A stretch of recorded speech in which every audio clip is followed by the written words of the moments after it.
Licence student sponsor. अब licence student sponsor कौन है? वो है आपकी यूनिवर्सिटी।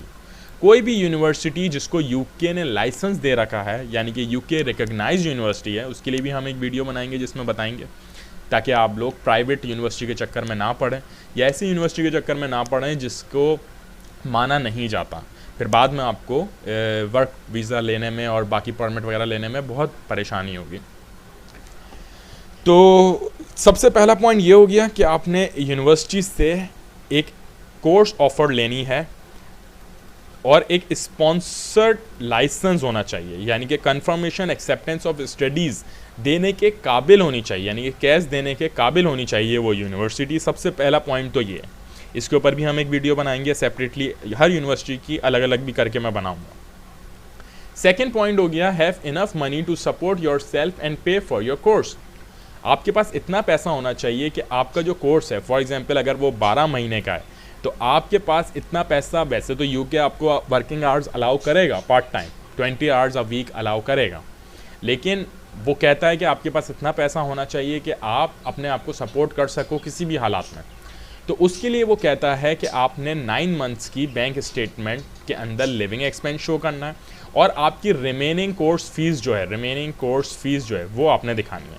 जैसे आपकी फ़ीस यहाँ से 10,000 पाउंड है, तो आपने यहाँ से अगर फॉर एग्जांपल 2,000 पाउंड दे दिए तो 8,000 पाउंड आपने बैंक स्टेटमेंट में दिखाने और 9 महीने का लिविंग एक्सपेंस दिखाना है। बस सिंपल सी ये 2 चीज़ें आपने दिखानी है।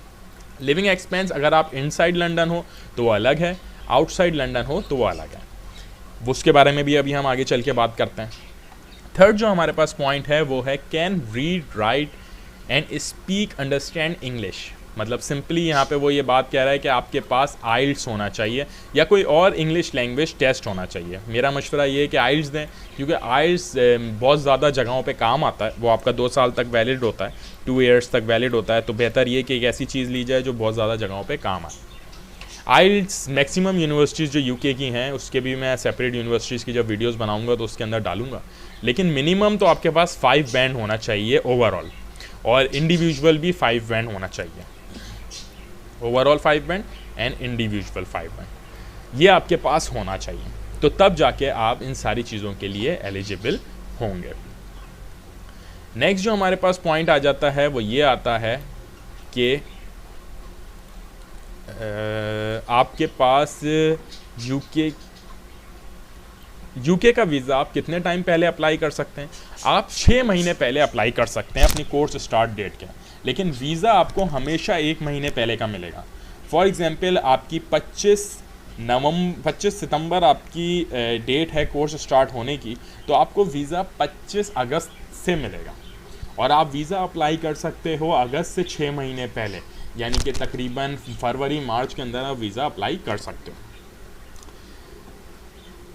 उसके बाद आपके पास ये चीज़ आ जाएगी कि आपकी वीज़ा फ़ीस कितनी है। वीज़ा फ़ीस जो आपकी है वो है 348। ज़ाहिर है ज़्यादातर लोग आउटसाइड ही यूके करते हैं, तो 348 पाउंड है।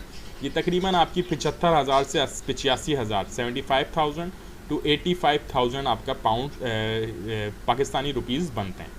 तो ये आपके पास मौजूद होनी चाहिए। उसके बाद आपसे जो एक और चीज़ वो मांगते हैं वो होता है हेल्थ सरचार्ज, जिसको हम कहते हैं IHS। ये वो कहता है कि आपके जो कोर्स ड्यूरेशन है, फॉर एग्जांपल 12 महीने है, 9 महीने है, 6 महीने है, तो इसका आपने IHS लेना है, यानी कि एक इंश्योरेंस लेनी है। इंश्योरेंस आपने इन्हीं से लेनी है, तो उसके चार्जेस होते हैं। फॉर एग्जांपल अगर आप 12 महीने के लिए जा रहे हैं तो उसके हेल्थ सरचार्ज तकरीबन 1,60,000 पाकिस्तानी रुपये बनते हैं। तो ये दोनों मिला के आपके पास जो अमाउंट बन जाती है वो तकरीबन 2.5 लाख रुपये बनती है। तो 2.5 लाख रुपये आपके पास पैसे होने चाहिए सिर्फ वीज़ा अप्लाई करने के लिए। अच्छा, एक नेक्स्ट वीडियो में हम इसका टोटल एक्सपेंस बताएंगे कि यूके कैसे जाना है, किस जगह जाना है, तो क्या एक्सपेंस होगा। वो एक अलग इस पर बनाएंगे कि मास्टर्स कर रहे हैं या बैचलर्स कर रहे हैं, तो उसके लिए एक अलग होगा। अभी तो आज की वीडियो सिर्फ इसलिए बनाई जा रही है कि अगर आपने यूके जाना है तो यूके की government.uk वेबसाइट पे सारी इन्फॉर्मेशन अवेलेबल है। आपको किसी कंसल्टेंट के पास जाने की ज़रूरत नहीं है। मैं बार बार ये बोलूँगा क्योंकि मैंने एक्सपीरियंस करा हुआ है, कंसल्टेंट के पास जाने से सिर्फ आपके पैसे का नुकसान, वक्त का नुकसान और आपके करियर का नुकसान होता है।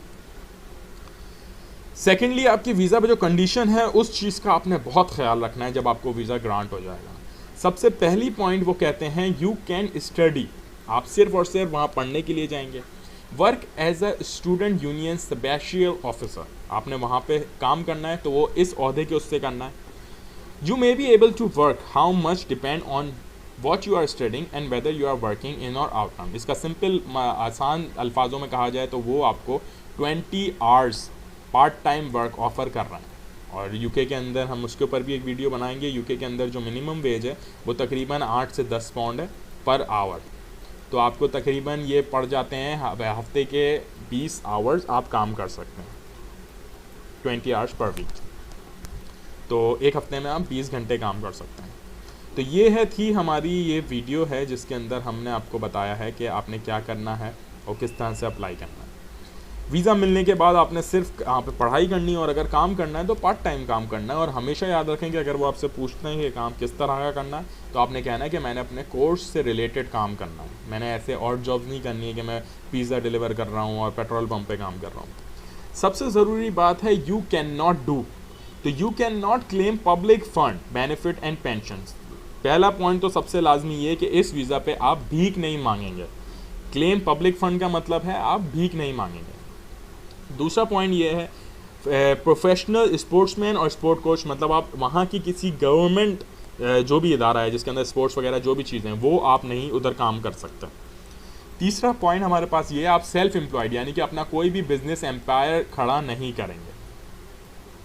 चौथा पॉइंट हमारे पास ये है study an academy at local authority funded school, मतलब आप वहाँ की जो लोगों के लिए, जैसे हमारी एनजीओ होती है वहाँ की, अगर गवर्नमेंट ने एक ऐसा स्कूल बनाया हुआ है जो गवर्नमेंट ने फ़ंड किया हुआ है, मतलब वो मुफ्त है आवाम के लिए, तो आप उधर काम नहीं करेंगे जैसे, या उधर पढ़ाई नहीं करेंगे।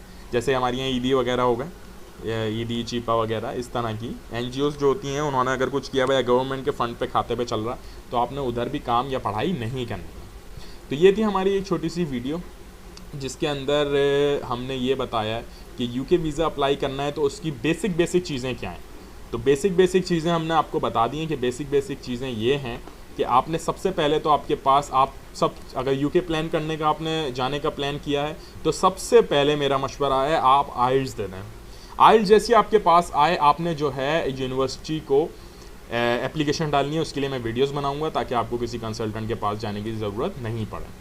और तीसरा पॉइंट तो खैर ये तीसरा पॉइंट रहा है, लेकिन सबसे इंपॉर्टेंट पॉइंट यही है कि अगर आपके पास फ़ंड्स हैं, दिखाने के लिए इतना पैसा है, तो ये आप यूके जाएं। और अगर फ़ंड नहीं है तो उसके भी बहुत सारे तरीक़ेकार होते हैं। अगर आप लोग मुझे इनबॉक्स में पूछेंगे तो मैं आपको बताऊंगा कि किस तरीके से अपने आप को सपोर्ट करना होता है। ठीक है, बहुत शुक्रिया मेरी वीडियो देखने के लिए। और अगर कोई भी प्रॉब्लम हो तो आप मुझसे इनबॉक्स के थ्रू पूछ सकते हैं, मैं उसके ऊपर या तो वीडियो बनाऊँगा या आपको इनबॉक्स के अंदर लाजमी गाइड करूँगा। ठीक है, ओके, टेक केयर, बाय।